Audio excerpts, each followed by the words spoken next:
Okay, honors chemistry, this is 17A, oxidation reduction.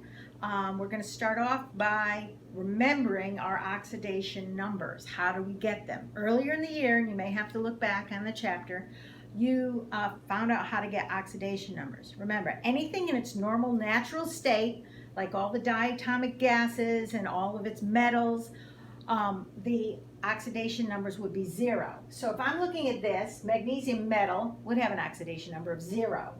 If I'm looking at this, Cl2 gas would have an oxidation number of 0. If I look over here, N2, because that's diatomic, would also have a number of 0. Oxygen is always -2. There's one very, very rare thing, peroxide, where it's -1. So if you have anything that has the peroxide ion in it, oxygen is -1, but most of all, oxygen is -2. Hydrogen is always +1 unless it's paired off, unless it's second in line here and paired off with something like this. No, this is +1, so that would force nitrogen to be negative.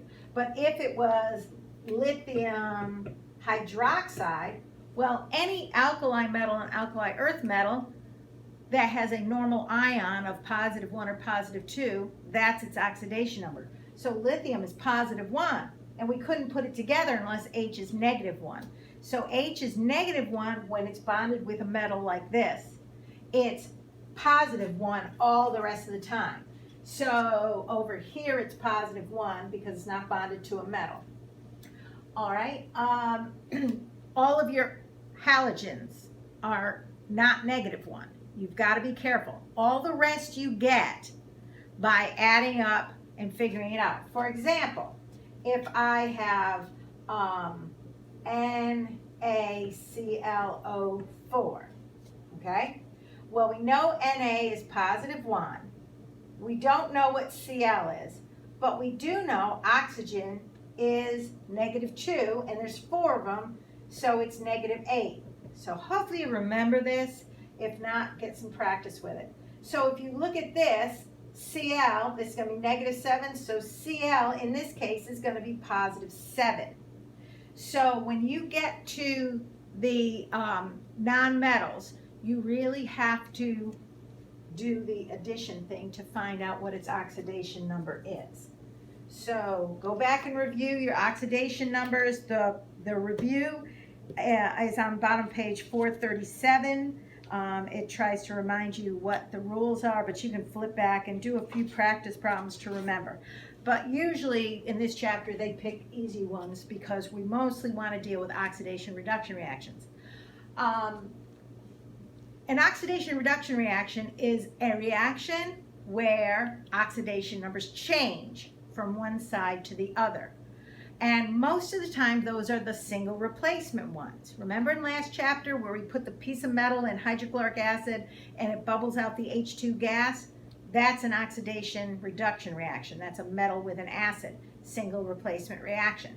So single replacement reactions are mostly the oxidation reduction reactions, but you can tell if it's an oxidation reduction reaction by simply getting the oxidation numbers of the things on the left and the things on the right and seeing if they're all the same, then it's not an oxidation reduction reaction. So what's oxidation? Oxidation is when something loses an electron. You hear about antioxidants. Those are things that will restore electrons to molecules because they become unstable when they lose their electron, and that's what causes skin damage, and that's what causes apples to brown and things like that. So oxidation is losing an electron. And you can remember that by the word Leo, like Leo the lion. Lose electrons, it's oxidation. Here's what's called a half reaction. Magnesium metal loses 2 electrons and becomes a magnesium ion. And we're going to be talking about these more at the end of the chapter. This is how batteries work, because batteries are flow of electrons. So when you have an oxidation reaction, it gives away the electrons. So let's take a look at this. First you assign oxidation numbers.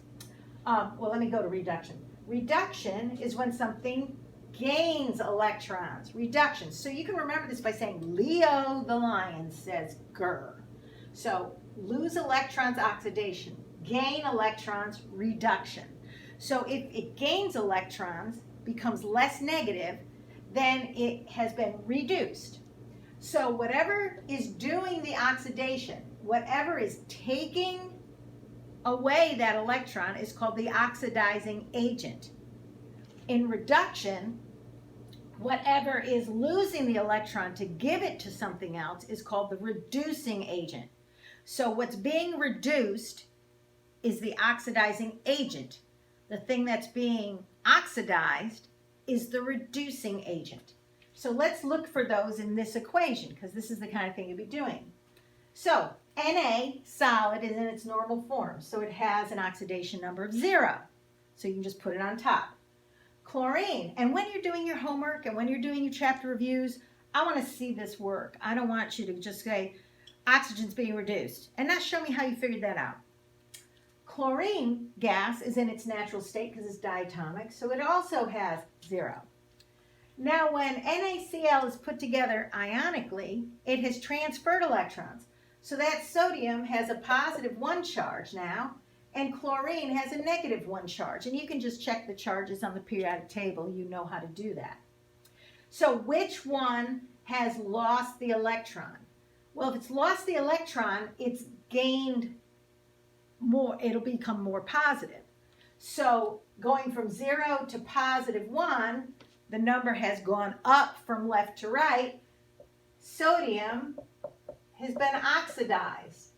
So sodium is the reducing agent because it's causing the other one to be reduced. Oxidation and reduction have to happen simultaneously. You can't have just an oxidation equation happening by itself. If something loses the electron, the other thing is picking up the electrons. So the chlorine now has gone down. The number's been reduced. So that's also helpful to remember. It's become more negative because it's gained an electron. So what's being reduced is the oxidizing agent. So this has been reduced.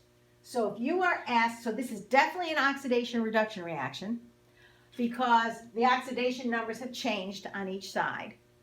We figured out that the sodium has been oxidized because it has lost electrons and become more positive. Chlorine has gained electrons and become more negative, so it has been reduced. So that's how you can do oxidation and reduction.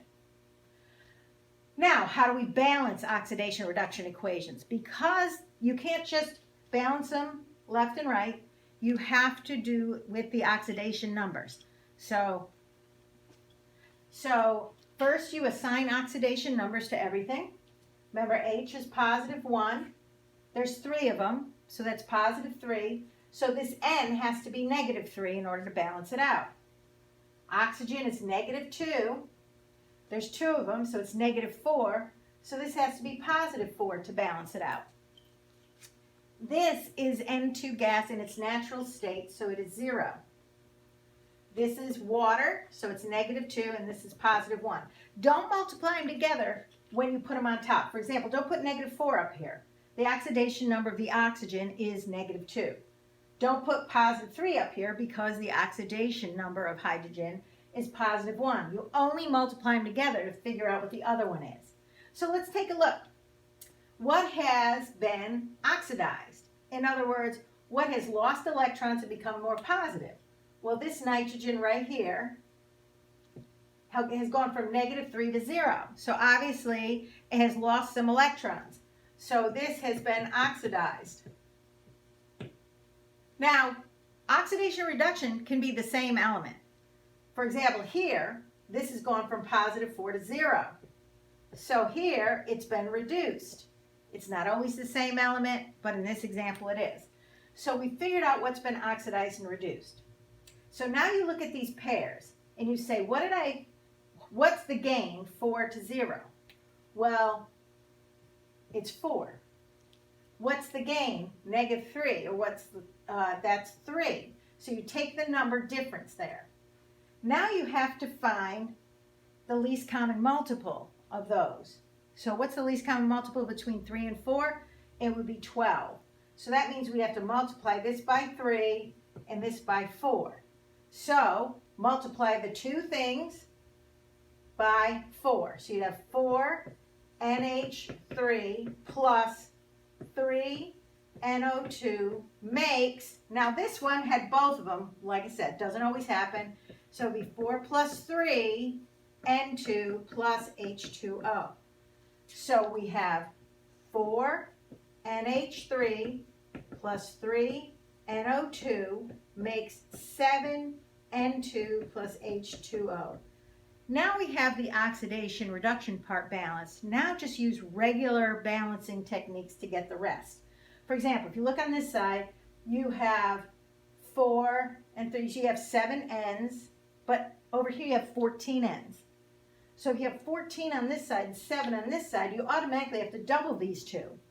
So 8 NH3 plus 6 NO2 makes 7 N2s plus H2O. Well, now let's look at our H's. 8 times 3, I have 24 H's on this side. I have 2 on this, so if I multiply this by 12, I'll get my 24. Now let's check our oxygens.